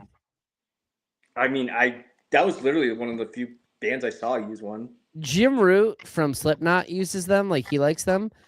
And they were big when they first came out, and they just kind of disappeared. I mean, Fender has bigger problems right now, Yeah. but like last year is, I think they introduced a new bass variation that had like a silver burst finish Mm. that was aged, and that was like it. And like I think they're just trying to like sweep it under the rug because it wasn't that Yeah. big of a seller. I could see how they might be better as a bass, actually. But like, okay, like if you're like in like a country band, that thing would probably be great. But I'm not doing full on country music. So, Right. but I mean, if anything, when I like go to like that level, I'm like playing my banjo. I mean, that's a totally different monster. But no, it was disappointing because I saw something live and I was like, cool. And then when I got it and I played around with it and I gave it a good chance, it just wasn't it. Yeah, you had it for a while. Well, it was like, cool. This is gonna be like my alternative, my like telly, and my telly's just like, nah, I'm the old granddaddy of this. Like, you ain't touching me because like my telly's still awesome. Your telly is actually it's so like physically heavy. Like It is so physically that heavy. thing is physically heavy. When I first got that, I remember texting the guys and I was like, how am I supposed to like move around on stage with this? Because like my other guitars were never that heavy. I'm like, this is so weird. Like, I Even don't your Les Paul is not that heavy, which is crazy know. to me. Well, and then like like the LTD is like very light. That's Your like LTD is like paper light. It's crazy. that's another reason why it's so cool. Like that thing is like you forget you're even holding the guitar. Your hands are just moving, and it's great. You know who the band Fit for a King is? Yes. We need to get you strap locks as solid as the bass player, and then you could just start spinning like crazy, like that guy does. Unlike when I played as Green Day that one year, and like literally on like the last song, my strap broke, and I had to go on my knees or on my kneeling, and I was playing the last song like the end. It was the end of it, but Yeah. people in the crowd thought I did it on purpose. And I'm like, no, like this No. kind of broke. I really don't mean to do this. I want to be standing up. I did that something similar once. Beginning of this year. We played, it was at Vexed. It was like in January. It was super cold. We were doing our Pink Pony Club cover, Yeah. and I had my Explorer, and I tried to do the behind the head solo that I do for that song, but I remember you telling me this. yeah. Well, first off, my wireless was dead, so I couldn't use my wireless. That was problem number one. Yeah. Because like if I want to do that solo behind the head, I have to use my wireless. There's no way I can use a cable. Problem number two is that guitar is heavy and it's big. It is. So I didn't like fail at the solo, but it was not my best. And I got it to go back down and I finished the song. And like as I like going to go back down, I stepped and pulled the cable right out of the guitar. Oh, yeah. And so I just like grabbed the microphone and I started like screaming like the lyrics and pointing at the crowd and stuff. And like no one even noticed that I did it until afterwards. So like in between songs, I had to like put it back in real fast. See, that's important to note what you just said, because I don't think a lot of people know it. Like when they're getting into music and like playing live and stuff, is like if you screw up and there's a way that you can just like improvise and keep going, most casual people that have no idea what it's like to be in a band will never notice your screw up. You are going to judge yourself. You'll be your worst critic, you know, always. You'll go off stage and be like, oh my God, that show sucked. I screwed this and that up. And then there'll be like random people coming to me like, oh my God, you guys are literally like the best thing I've ever seen. And you're like, wait, what? And it's because like we're doing this, you know what I mean? It's like, but that's good that you did that. Like you just like Yeah. you took a bad situation and you made it good. Yeah, I mean at that point, I think it's important.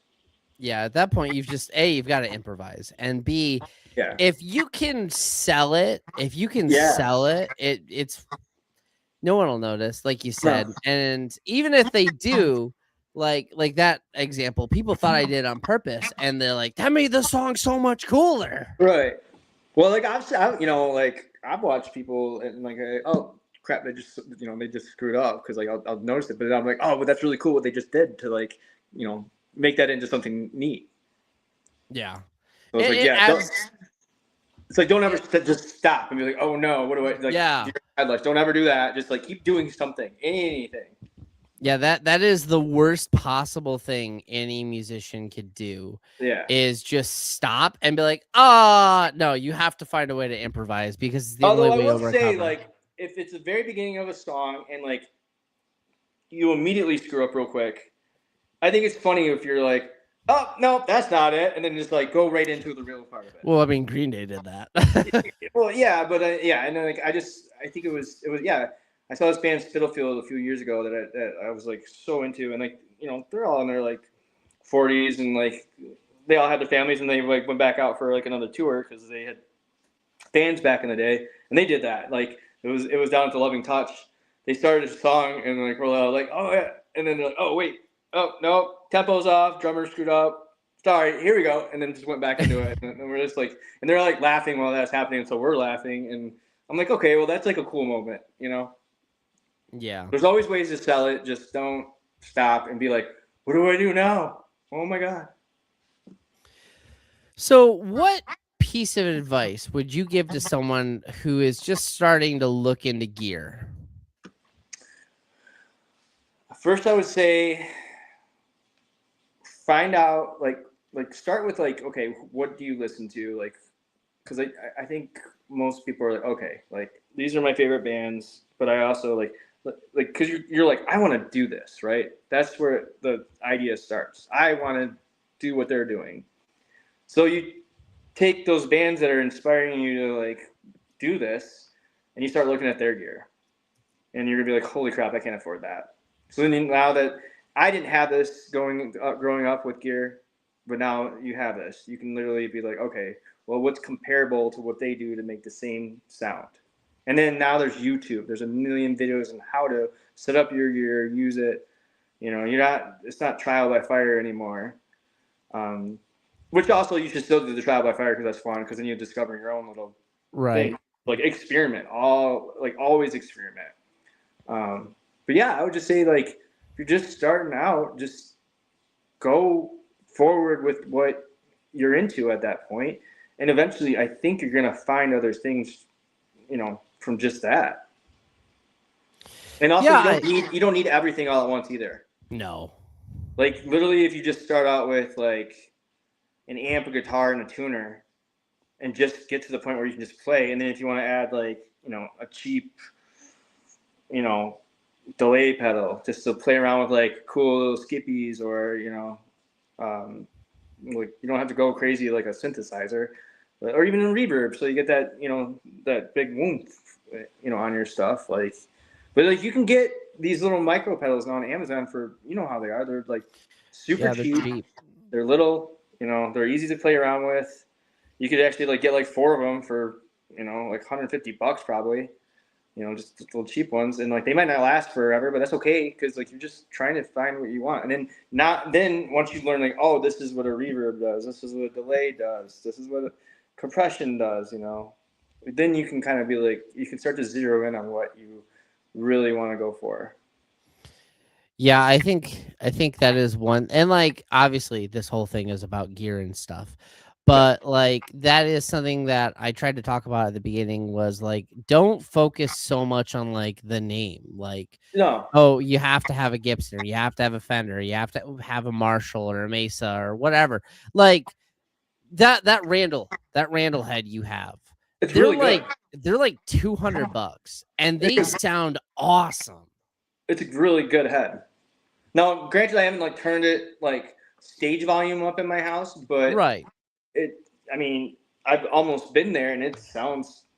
It could be the badass red bear cab that I have. I don't know, Yeah. but That definitely helps. yeah, but no, it's just like it's a really good amp that I just never even thought about doing. But the other thing too is like I think you mentioned earlier is like check out Reverb with like the reviews, because like you like a parts caster like I was talking about, you can find some like really badass looking guitars that like have a lot of different things going on with them that are someone just like put in like how I want to build my guitar, and like it's not that expensive, and like that thing could like rip. Like Yeah. $250 you could get a guitar that can rip off of Reverb. There Easy. is I don't know, let me see if I can figure out what the company is called. Hold on. There is a company on Amazon right now that make there's this guy on YouTube I followed for years named Glenn Flicker or Fricker or something like that. And he makes like he's a studio, like he has a studio, like a professional studio and stuff. So all the time like he's talking about like, guitar companies are like ripping us off and stuff. Mm. Oh, and um like trying to get guitars out for everybody. I'm trying to find it. Hold on. And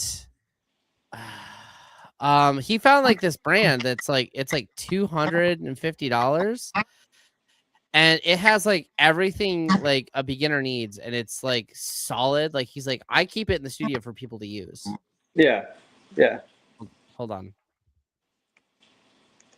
yeah. You don't need to go out and spend like, well, just because I spent half my graduation money on my Gibson at the time, it doesn't mean that you have to. Right. You really, because I didn't at the time, like I had no idea. I didn't have people telling me like you don't have to do that. I was like, that guitar looks awesome. Granted, I'm glad I did that, because this is like now a piece of like my life and memorabilia, and like will always be with me. But it's just like you definitely don't have to. There's lots of cool custom gear out there now that is like on a good price and has a lot of cool, features. And I think anybody can find anything they're looking for nowadays. Yeah, I mean, man, what was it? You can literally get any affordable piece of equipment at this point, and it's almost as good as like really expensive guitars or like amps and stuff back in the day. And Well, I it's think even with the like pedals, like there was only back in the day there was only certain brands of pedals. Like Boss was like the big one, right? It was always right. around. And then people are like, well, what if I built my own? I started learning like circuits and stuff, and now there's so many pedal companies that, oh, this is like, how many fuzzes are there out there now? Right. There's thousands of them, you know, and of all varying prices, and like probably a majority of them sound pretty dang good. So you can find cheap pedals, you can find cheap guitar, you can find cheap amps. Um, I think you can get started a lot quicker these days than you could like 15, 20 years ago, for sure. And even with like home Yeah. recording, that's a whole nother topic that we're not getting into, but that's one of Right. you don't even need like literally you could like start on your phone with GarageBand, and like nowadays it's good enough to where you can do some cool stuff with it. But yeah, you don't need to chase the big stuff. No, not. I mean, If not you really anymore. want it, you know, do your thing, but it's like you don't have to. So the company is called like Leo Jasmine, I think is what it is, and it is. They're 200. Like I kind of want one. They're like $200, and it's literally got like everything you need, and like it's super solid. That's so cool. Yeah. Yeah. They even have like a Les Paul style, an SG style. I might try out that SG style. It's only $169, which is not terrible. I mean, if Glenn says it's good, it's probably pretty solid. Anyway, what? So like, I'm curious what your response to this question is going to be, because I have a pretty interesting answer that I don't think people think about. What is a piece of gear? And it doesn't have to be guitar gear, but something that you use that people don't think about, that's important, that you wouldn't leave a show, or you wouldn't do a show without it. Oh boy. It doesn't have to be amps, pedals, guitars, just something like you're like, no, I have to do. I like, if I don't do this, if I don't have this, the show's gonna be terrible. A wireless. You're wireless. Yes. Because live is different from practice. Live, we have 3 mics on stage. We are switching mics. I cannot be. I mean, just like there's been instances where like a wireless wasn't working, so one of us had to use a cable. But like for me, like I am accident prone. I Yeah. will trip over the cable. I will rip it out of my amp, and it will all go bad. So my safety net is my wirelesses, because I also am doing fancy footwork on my pedals, and I just don't want to worry about my cables. Like literally, I've been using it for wireless systems for a very long time, and I don't have to. It's like, okay, it's one less thing I don't have to think about. I don't have to worry about a cable running around and getting tangled or coiled and all that fun stuff. I just don't. As long as they're charged. So the USB Yeah. chargers, I always have like the chargers. But yeah, that's probably one of my bigger ones. I almost was gonna say like instrument cables and stuff. Was like that's the reason why I don't need them, because of that. But always keep a good instrument cable handy in case your wirelesses die. Always keep a backup of everything. Pretty much, yeah. That's the biggest thing I think I've ever learned. I mean, I don't bring like a whole nother like cab and head that I'm not gonna use. I just like I'm gonna, but like I always have extra picks. I always have my cables ready just in case. Speaker cable for sure, because Yeah. like I would also say like make sure you like don't cheap out on a good speaker cable. I mean, I don't disagree with you, but Like you also don't have like to like go expensive, but like don't just buy one for like the $1. lowest end. Especially if you're like running it through some stuff that's gonna like throw some power. Yeah. You want So the yeah, you want to have decent quality cables, but like the people are like, this $100 speaker cable. What? You don't need that. You don't need that. No, I'm talking like don't spend like don't buy anything that's like $10, but like also Yeah. don't spend over like $40. So I have something that is very recently added to my kit. Is it And is it an Altoids tin? no, that's what Luke has. Luke has that on his pedal board. I love it. I see that. At first I was like, what are they doing with that? And I was like, oh, I get It it. just holds his picks. I know. I think it's kind of cool. I'd never used Yeah. one. Good for them. So no, my mom used to work at a store, and it's like, it was a really fancy shoe store, and the whole point was like you go in and like they actually measure your feet and like do crazy weird witchcraft to get you shoes. Yeah. So she got like a free pair of shoes, and she already had like a pair. So she's like, "Hey, do you want a pair?" And I'm like, "Yeah." And hold on, I have them right next to me. So they're like super thick. If I can get the camera. Yeah. I can kind of see. Yeah. But I will not do a show without these shoes now because my feet kill me after every show. Not Yeah, anymore. yeah, you got to have comfortable footwear for sure. Yeah. Because not only are you standing a long time on stage, you're standing a long time when you get to the venue and before you leave. I mean, how many times have you done a show at like for Creepy when you have to be there at 3 and you don't play till 1 a.m.? Exactly. You know. That is a full on marathon. You are on Yeah. your feet all the time. And you're walking. Like the other thing too is like for that, you're going and watching other bands upstairs, downstairs, left and right. I mean, Outside. and you're talking with people all over the place. Yeah, it's just full marathon. You need Yeah. like literally like wear running shoes if that works for you. Like, yeah, That's what these are. These are running shoes. yeah. Like my Yeah. last year when I wore my the night I didn't play, I always like go and watch and I wore my dungeon crawler Carl costume and I had the feet, but my feet were wrapped like they were fake feet, but they were actually like glued onto like old really comfortable work shoes because I knew I was climbing stairs and all that, and I didn't want to. There's no way I'm going there barefoot. That'd be dumb. But yeah, absolutely. Yeah. Take care of your That, feet, people. yeah, take care of your feet and take care of your ears. Yes, that's the other thing. Like, don't be. I actually am. I should be wearing ear protection more, and I don't.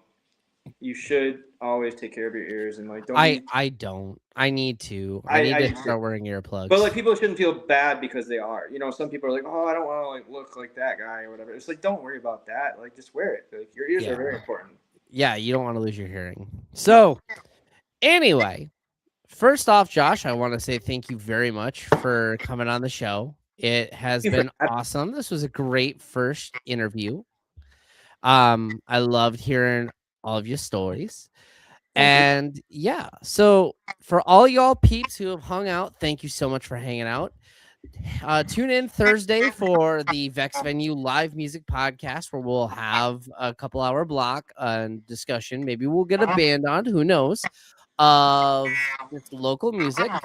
And next Monday for the next podcast, we have Jessica from Tribe 989 joining us for her interview. Yeah, I'm very excited because she's just like in the band. She's just the singer.